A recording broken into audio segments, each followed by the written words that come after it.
The 30s of the 1st century are best known for the crucifixion of Christ. All the more reason to take a dive into Plato's philosophies. Meanwhile in Rome, Caligula becomes the new emperor. We pay a visit to the Celts, then travel to the North American nations. And we end our journey in Africa, the cradle of so many cultures.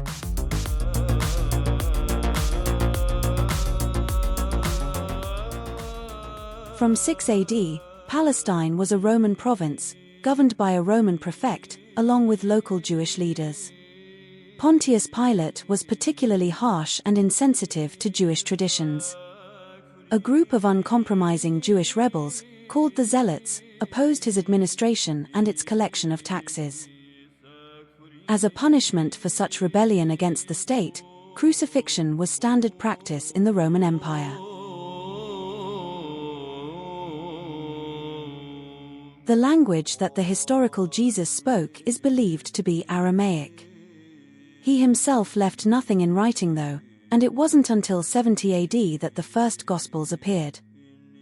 Those were written in Greek, which was then the common language in the eastern part of the Roman Empire.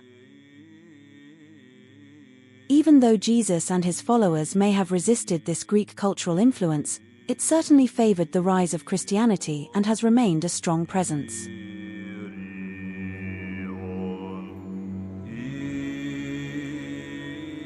Plato was a student of Socrates.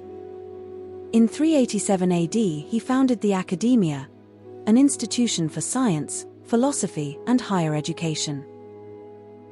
One of its members was Aristotle, who was also a teacher of Alexander the Great.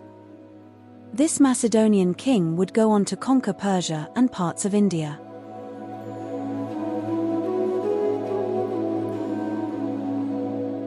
Through the dialogues written by Plato, Socrates argues that the impermanent, physical world is the product of a self-moving, universal principle that itself has neither beginning nor end. Pythagoras is another giant on whose shoulders Plato stood. He held that all things are number, and the cosmos comes from numerical principles.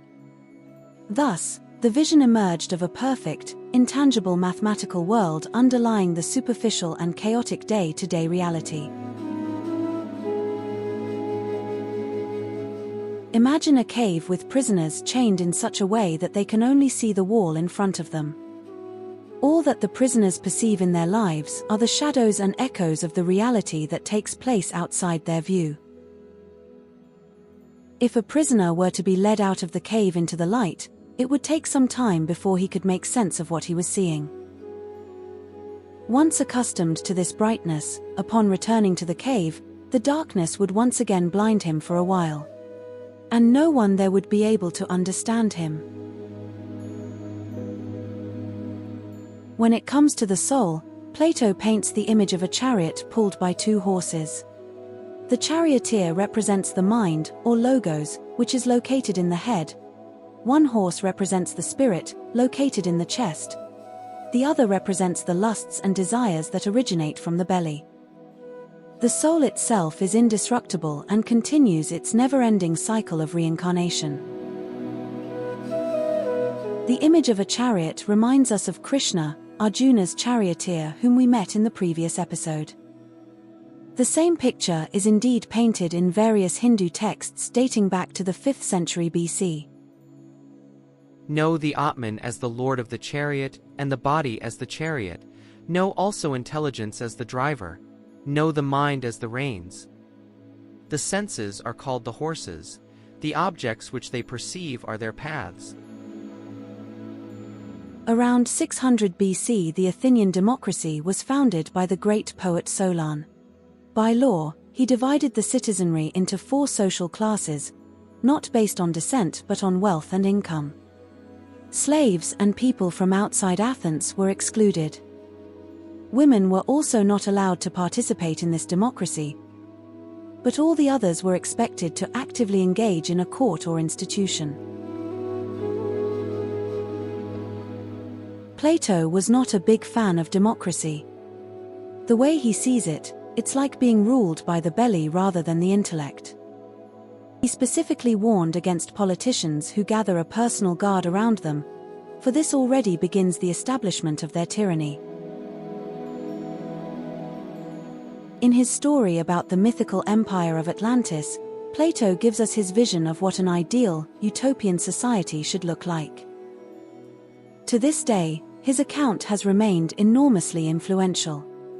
For this reason alone, Plato deserves the title of greatest storyteller of all times.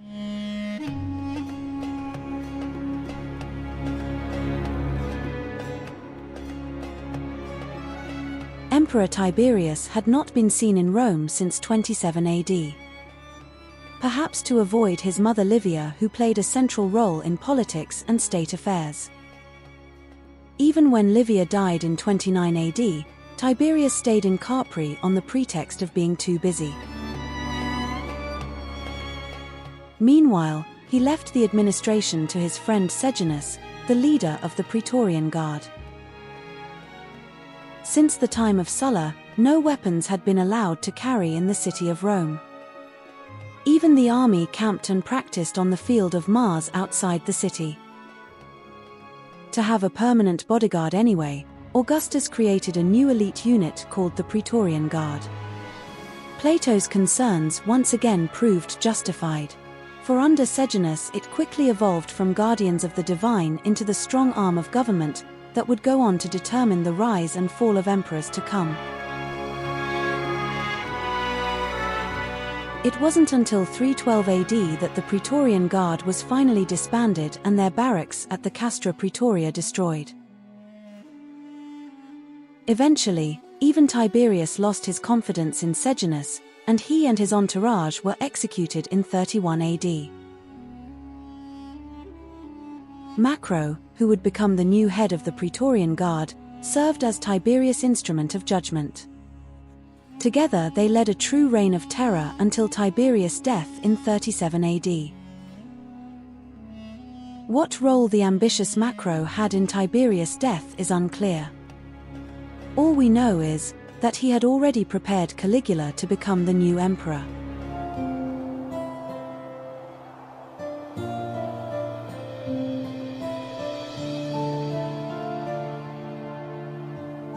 From around 600 BC, Western Europe became more and more dominated by various tribes speaking a Celtic language. Today, there's only a few places left where these ancient Indo-European languages are still being spoken.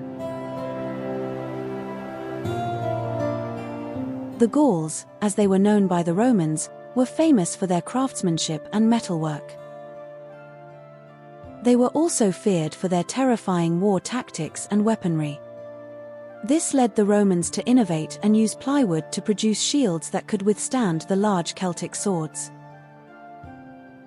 In 390 AD, a Gallic tribe had defeated a Roman army and plundered Rome. By now, though, most of the once proud and independent Gauls were subject to Rome. The ancient Celts passed on their traditions and secret knowledge only through spoken word. This may well be one of the reasons why the bard played such an important role in Celtic society.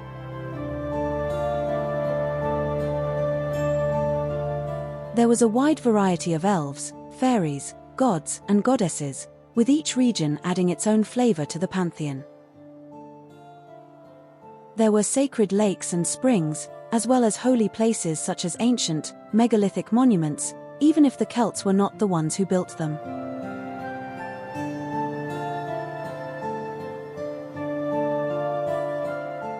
They did build burial mounds though, but only for the very wealthy and influential in Celtic society. Ceremonies were performed by the Druids in troves of trees or in temples. These high-ranking individuals could be both men and women. The Druids served as healers and guardians of secret knowledge. Apparently, they had a lot of political influence as well, as they were persecuted and killed by the Romans and their practices were banned.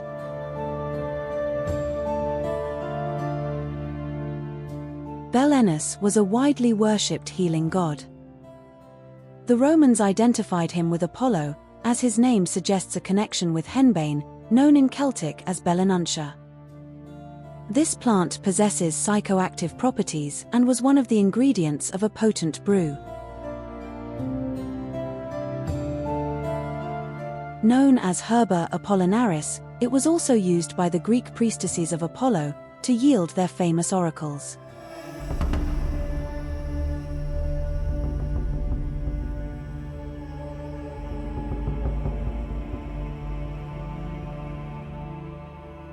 The image of a shaman, who acts as a healer and provides a gateway to a magical, spiritual world, takes us to the peoples of North America.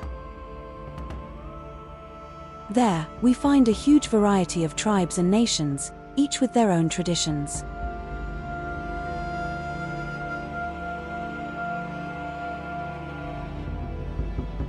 There's hundreds of languages divided into 3 different language groups.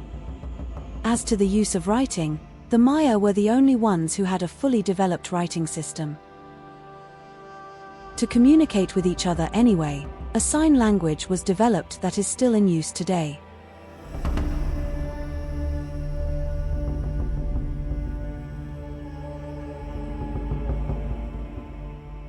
Indeed, the different peoples were connected by a common network of trade routes. This union is known as the Hopewell culture, which existed until about 500 AD. It must have been a relatively peaceful period, because signs of war, such as fortifications and mass graves, are nowhere to be found. The Hopewell exchange system was also a means of bringing people together for important ceremonies. Most of the ceremonial sites were concentrated in what is known today as the state of Ohio. They usually consisted of a burial mound and a large geometric complex. In Hopewell societies, most of the dead were cremated. Only very important figures, perhaps members of a wealthy family, received a burial. The Hopewell filled their burial mounds with valuable objects, like exquisitely carved statues and pipes. Residues inside some of those pipes reveal a mix of tobacco with psychoactive substances.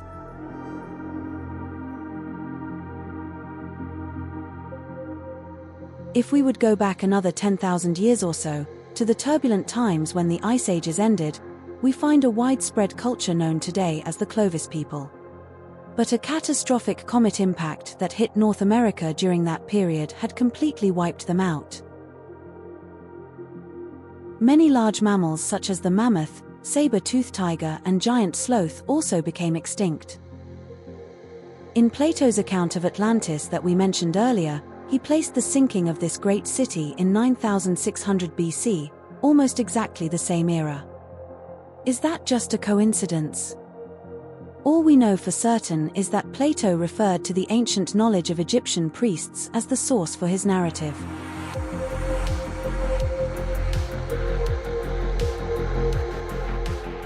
Egypt had been part of the Roman Empire since 30 AD. It was a major supplier of grain and the most prosperous province outside Italy. Alexandria was the second largest city after Rome. The region of Nubia south of Egypt was an early cradle of civilization that produced several complex societies, engaged in trade and industry.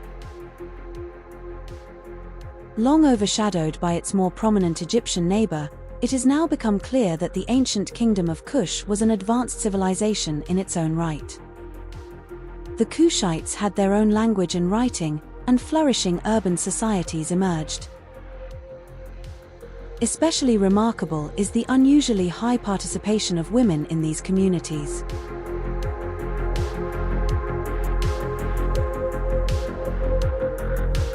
See you in the next decade.